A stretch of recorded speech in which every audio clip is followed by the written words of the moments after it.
Back home now, and bad hair days have turned into bad hair weeks for some, and professional help is still a while away. Supermarkets are reporting a 140% jump in hair dyes, and hair clipper sales have doubled as Kiwis take hair into their own hands during lockdown. Hair salons and barbers won't be able to open until level 2, and things may look a little different with new social distance and safety measures.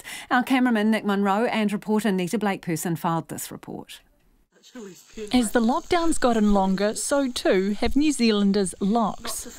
With hairdressers unable to tend to our tresses, many of us are now sporting new do's. Act leader David Seymour's been getting lots of attention at online select committee meetings for his new voluminous look. Oh, it's about 3 times longer than usual. I really thought about getting one before lockdown because I could kind of see it was going to happen sooner or later. It was just so busy at that time, and I'm now regretting it. The ACT Party's always believed in freedom, but my hair's been taking the philosophy to heart more than I'd like.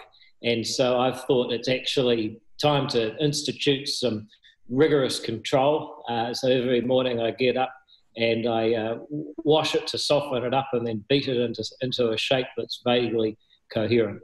Split ends, unruly roots and tangled tresses, everyone's hair presents its own unique challenges. For Mr Seymour, his is a welcome reminder of days gone by. I last had hair like this when I was 17, and an old mate said, "This is the Dave I remember. All you need is a Grammar rugby jersey and a box of Stella Artois under one arm."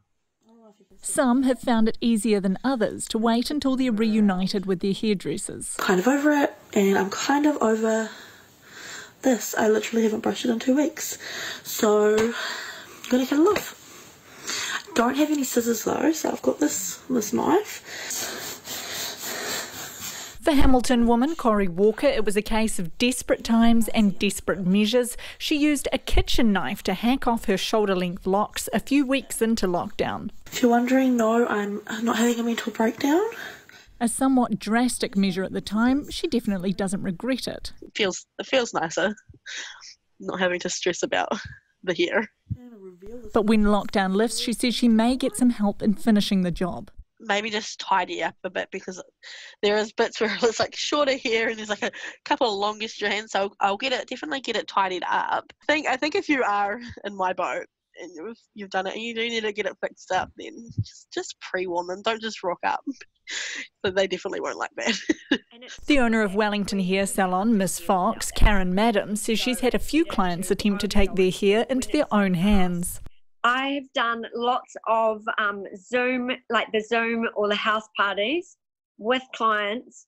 They're halfway through cutting their husband's hair.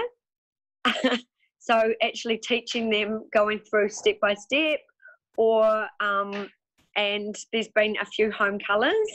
When we've talked to people as well, I can see little shiny roots going on. Some little orange, lots of orange. So they can't wait to come back, which is awesome.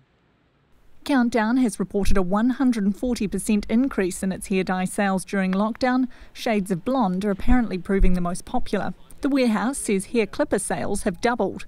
But there's an end in sight for those at-home jobs. Hairdressers, barbers, nail salons and non-medical massage services will be able to open when we eventually make it to level 2.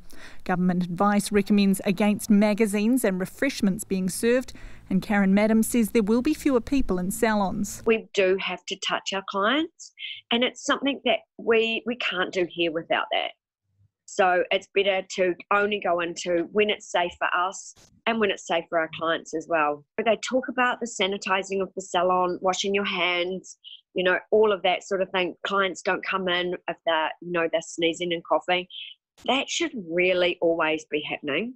And she says they'll be going flat out when the doors do open. It is already booked, and every single person wants to be booked in on the day of opening.